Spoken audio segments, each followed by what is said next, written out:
तो हमने सोचा कि क्यों ना इस बार के प्रेशर को जरा रिलीज कर दें और आपके घर के माहौल को हंसी खुशी से हाउसफुल कर दें। So hello and welcome to Dabur glucose D gangs of Haseepur. मैं हूं रागिनी खन्ना। आपसे जी टीवी पर हर शनिवार और रविवार होगी हंसी के ठहाकों की गैंग वॉर और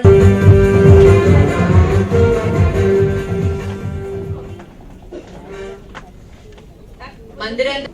अरे यार क्या तुम ये क्या घूम रहे हैं? रागिनी जो इस शो में कर रही है मैं आमतौर पर करती आई हूँ कई सालों से। तो first up apologies. Anything you'd like to ask us now? I would love to take over. Definitely, Mandra. I'd love to take over from you. पहले मैं ये कहूँगी कि जैसे कि आपने 2 सेकंड पहले कहा, जमाना बदल गया। हमारी जूरी एक ऑल वुमन जूरी है। So we are doing what women do best. हम मर्दों से काम करवा रहे हैं। हम बैठ के as jury members हंस रहे हैं। मैंने बहुत सारे शोज होस्ट किए हैं और अब जब ये शो जज करने का मुझे मौका मिला और उन्होंने इतने अच्छे से कहा क्योंकि मेरी एक्सपीरियंस है होस्टिंग में। मैं सिर्फ एक कहना चाहती हूँ कि इट्स फनी कि वो कह रहे हैं कि मैं ये मर्दों से काम करवा रहे हैं, जब भी मैंने घर में बिग बॉस के घर में sorry I am not supposed to say Bigg Boss एक रियलिटी टीवी शो जो मैं कर रही थी। Please beep that portion out. Please वो बीप कर दो। मतलब वो घर में जब भी मैंने संग्राम जी से काम करवाया तो मुझे बहुत क्रिटिसिज्म मिली। तो मैं ये नहीं कहूँगी कि मैं मर्दों से काम करवा रही हूँ। ये चल रहा है ना, मैं चल बेच देना। Gangs of Haseepur. अच्छा तुम भी आए हो? खर्चा किया काफी। जी जी, ये इनको ध्यान से देखिए, ये हमें हड़प्पा की खुदाई में मिले। आज पहली बार स्नान करके आए। जो हंसे उसका घर बसे, जो हंसे उसका घर बसे, और जिसका घर बसे फिर पूछो कभी हंसे। अरे प्यार करना है तो निरमा पाउडर वाली से करो। प्रोडक्ट हटा देता हूं। प्यार करना है तो वॉशिंग पाउडर वाली से करो, क्योंकि कहती है पहले इस्तेमाल करो फिर विश्वास करो।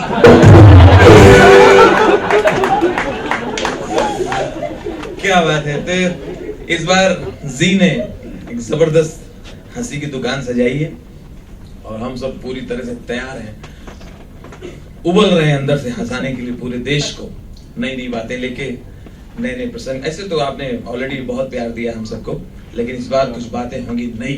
क्यों इंदिरा जी, तरीशा जी? अरे वाह, आपका ये बोल दिया तो हिट हो गया। आजकल पूरे देश में चुनाव का माहौल है। नेता लगे हुए हैं, भाषण, मीटिंग, रैली, बगैर खाए पिए भाग रहे हैं, बगैर चप्पल के दौड़ रहे हैं। एक एक दिन में लोग 60-60, 70-70 मीटिंग कर रहे हैं। अब एक नेता को मीटिंग करते करते चेस्ट पेन हो गया, दर्द हो गया सीने में। क्या बता रहा, माल पकड़ा गया?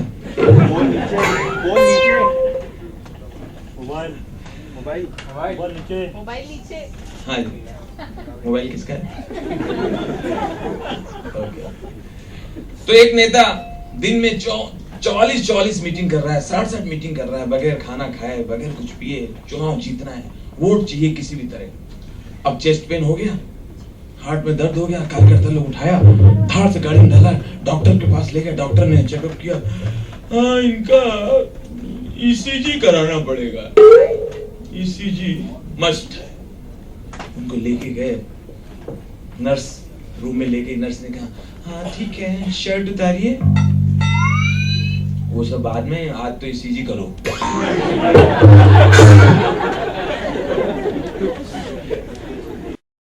किसी को मालूम भी नहीं तो आप हॉकी के लिए और मेहनत क्यों नहीं करते? आप ज्यादा मेहनत कीजिए, स्पॉन्सर के पास जाइए, अपनी बात रखिए, आपको बड़े बड़े स्पॉन्सर मिलेंगे। हाँ भाई, जब कल ही हम गए थे, हम लोग एक कोल्ड ड्रिंक कंपनी में गए थे, कोला वालों को सारे सर्टिफिकेट भी हम लेके गए थे, और वो हमको गलत न समझे इसलिए हॉकी भी हम लेके गए थे। तो हमने बताया कि हम ही खेलते हैं, हम ही कैप्टन है, तो सारे सर्टिफिकेट दिखता रहा, तो हमने कहा बस स्पॉन्सर कर दीजिए। पता नहीं इसके क्या समझ में आया, बस उसने धक्के दे के बाहर निकाल दिया। की फेवरेट भारती।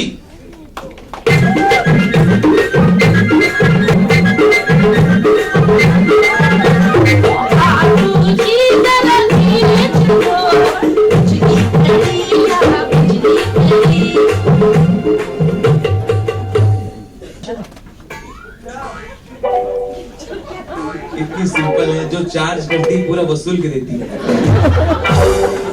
तो बिजली के रेट तो बढ़ेंगी, इसका भार पूरा गरीबों में पड़ता है। इतनी खतरनाक बिजली। बिजली इधर ये बताओ, तुम्हें क्या सिर्फ फाफड़ा, ढोकला, थेपला यही पसंद है? बिल्कुल भी नहीं। तो तुम गुजरात में क्यों रहती हो फुल टाइम? अरे वो तो मैं बच्चन साहब की वजह से चली गई। ओ, हाई, हाई, अरे रब्बा। थैंक यू वेरी मच, आपने मेरे हाथ में माइक दिया। देश पे चुनाव का टेंशन है और सब लोग चुनाव के बारे में सोच रहे हैं, लेकिन पिछली 3 लोकसभा से सलमान की बीवी कौन चुनेगा? कब होगा इनका गठबंधन? कब होगी इनके हाथ पीले? इस घंटे का सबसे बड़ा सवाल, कब होगी सलमान की शादी?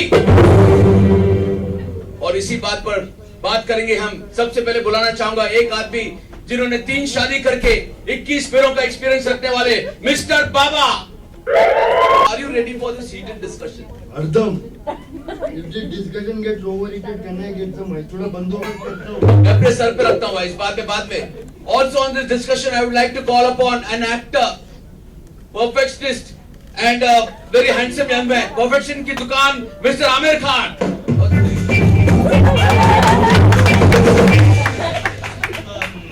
अर्दम hi hi hi, you know मैं तुम्हारे लिए एक सरप्राइज लेके आया। यू नो इनफैक्ट तुम्हारे लिए नहीं, मैं सबके लिए सरप्राइज लाया। You know surprise.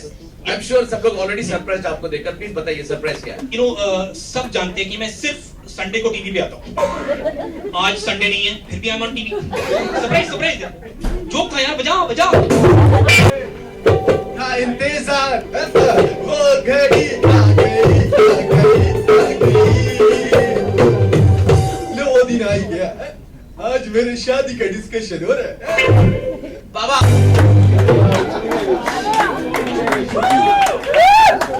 नमस्कार मित्रों, यह देश नहीं है सलमान की शादी के लिए बेकरार। इनको तो चिंता केवल इस बात की है कि अब की बार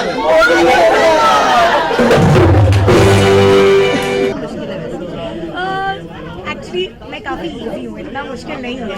आई लव टू लाफ, मुझे you know I am a very happy person, I love positivity, so इतना मुश्किल नहीं है। लेकिन इनके टॉपिक्स काफ़ी सीरियस हैं, तो इनको काफ़ी कोशिश करनी पड़ती है। अच्छा तनी ज़्यादा है, अच्छी तरह पॉजिटिवली लोग लेंगे, तो that's what I love about this show. आपको अच्छा लगा और ऐसा मुझे लग रहा था कि आप सबको भी अच्छा लग रहा था, तो इमेजिन कीजिए हमारे लिए कितना अच्छा है। What a wonderful job this is कि आप बैठो और हंसो, एंजॉय करो और एंटरटेन हो जाओ। अब तक इतने सारे शोज़ मैंने होस्ट किए हैं और अब ऐसे शो का जज बनना तो मुझे बहुत अच्छा लग रहा है, क्योंकि ये बहुत ही करंट है, बहुत ही टॉपिकल है। इसमें सिर्फ स्टैंड अप कॉमेडी नहीं है, बहुत कुछ है, बहुत सारी वैरायटी है और there is something in it for everybody, and that's what I like about this show के कॉन्सेप्ट में चाहेंगे एज अ जज आपको किन बातों पर गौर फरमाना है और कैसे जज करेंगे वो थोड़ा बताना चाहिए। उसमें मुलायम सिंह जी भी है, शरद पवार जी भी है, सोनिया जी भी है, तो मैं अपने आप को हमेशा नया करता रहता हूँ, उसमें चेंजेस करता। अब मैं शुरू में जब मैं मिमिक्री करता था तो मैंने बचपन में मैं राजीव गांधी जी की आवाज़ निकालता था, उसको किया। फिर मुझे लगा कि उस समय फिर अटल जी ज़्यादा पॉपुलर हो गए, अटल जी को ज़्यादा लोग पसंद कर रहे थे, तो मैंने अटल जी की मिमिक्री शुरू की। फिर उसके बाद अटल जी थोड़ा पॉलिटिक्स से हट गए, अभी तो बीमार हैं, आराम करते हैं, तो फिर अडवाणी जी की मिमिक्री करने लगा। तो समय के हिसाब से मैं अपने आप को चेंज करता रहा हमेशा। मोदी जी जो है वो आकर कॉमेडी शो में जो है कॉमेडी कर रहे होंगे, तो होप से उनको भी अच्छा लगेगा। आप बताइए, बाबा रामदेव ने योगा में क्या रिवॉल्यूशन लाया इंडिया में? योगा कोई नई चीज़ नहीं है, लेकिन बाबा रामदेव ने कैसे रिवॉल्यूशन लाया, कैसे बदलाव लाया योगा? बिल्कुल ऐसा एक टाइम आ गया था कि योगा को सब लोग भूल गए थे। सब लोग मतलब कोई भी बड़ी सी बीमारी होते तो सब लोग सोचते हैं क्यों दवाई किया जाए, ये किया जाए, लेकिन बाबा रामदेव जी के पास ऐसे ऐसे योग थे जिस योग की वजह से बहुत सारे लोग स्वस्थ हो गए, बीमारी दूर हो गए, तो उनके मतलब योग के प्रति सभी लोगों का विश्वास बढ़ गया। और